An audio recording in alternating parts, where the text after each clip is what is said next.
ગુજરાતની ગૌરવવંતી સાંસ્કૃતિક પરંપરા ગરબાને હવે વૈશ્વિક સ્તરે નામના મળવા જઈ રહી છે।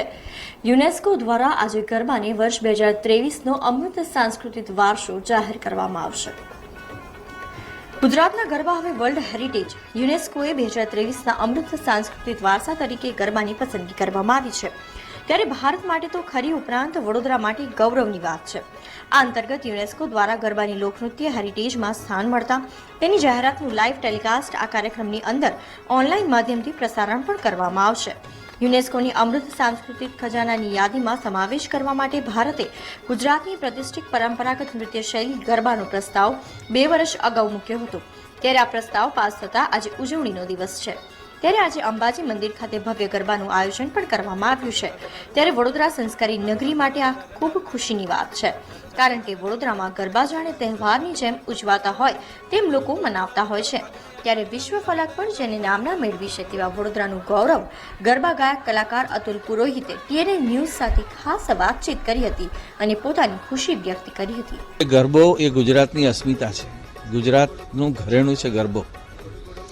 મૂળભૂત રીતે ગુજરાતના લોહીમાં છે ગરબો, ગુજરાતના ગર્ભ સંસ્કારમાં છે ગરબો।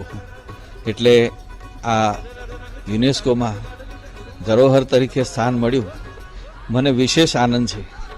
એટલા માટે કે 1982થી હું સતત આપણા ગરબાને વળગી રહ્યો છું, આપણી પરંપરાને વળગી રહ્યો છું અને એને આજે ન્યાય મળ્યો એનો મને ખૂબ આનંદ છે।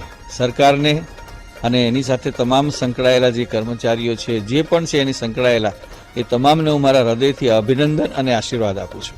ધ્યાન તો ખૂબ રાખવું પડશે, કારણ કે ગુજરાતની બહાર હું America, Australia, Canada, New Zealand, UK એ બધે જ ગરબા કરું છું, પણ આપણે કહીએ તો આપણો ગરબો આપણી રીતે છોકરાઓ ફરે છે।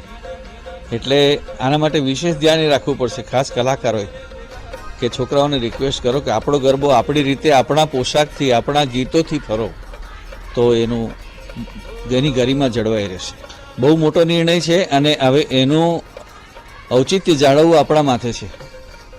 એટલે જો કે આપણા છોકરાઓ ક્યાંય પણ છે, ગુજરાતી છોકરાઓ એ આપણું કલ્ચર બહુ સારી રીતે જાળવે છે, આપણા ગરબાને બહુ સારી રીતે ન્યાય આપે છે। એટલીસ્ટ મારા ગરબામાં કોઈ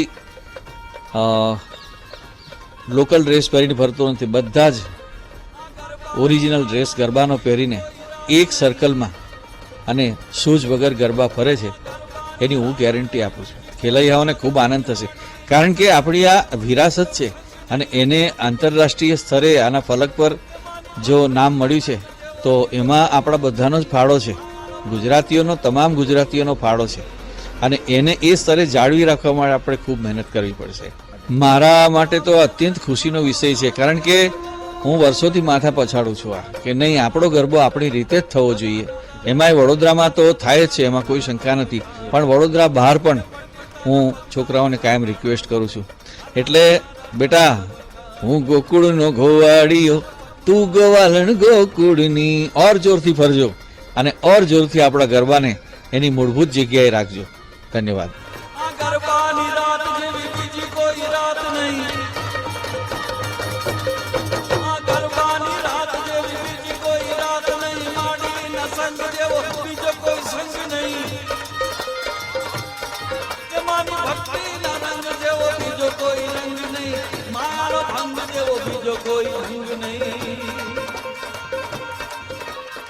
સમાચાર